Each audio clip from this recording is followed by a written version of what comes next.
बाप और बेटे रूप के नाम से आमीन। मसीह में आप सबकी सलामती हो।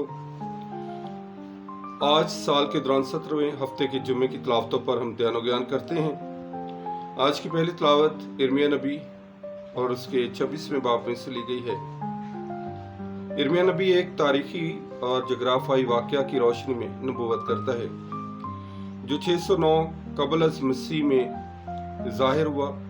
वो शहादत देता है कि यरूशलेम में हैकल मुकद्दस थोड़े ही अरसे बाद बर्बाद हो जाएगी। यिर्मयाह की नबूवत में खुदा की तरफ से रहम और फजल पाने के लिए अवामी और शख्सी कफारा और तौबा पर जोर दिया गया है कि तौबा करो और खुदावंद की तरफ रुजू लेकर आओ, क्योंकि खुदा हमेशा मुआफ करता है, खुदा हमेशा मेहरबान है, खुदा हमेशा रहीम और गफूर है।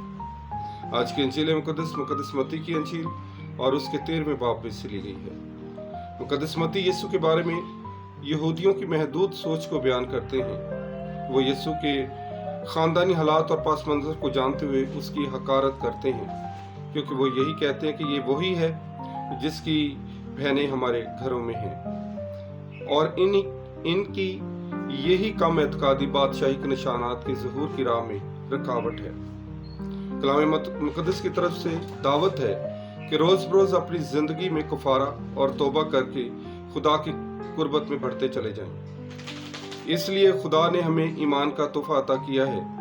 हम इसी ईमान की तहरीक से अपनी जिंदगी के मकसद को समझकर इसे कामल और बामकसद बना सकते हैं।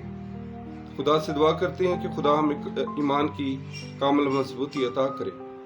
खुदा हमें अपने पीछे चलने की तौफीक बख्शे। खुदा हमें अपना पाक फजल दे ताकि हम खुदा के हुक्म पर अमल करें और अपनी जिंदगियों को खुदा के कलाम के मुताबिक गुजारने के लायक बन सकें। आज का दिन मेरे लिए और आपके लिए बाइस बरकत ठहरे। आमीन।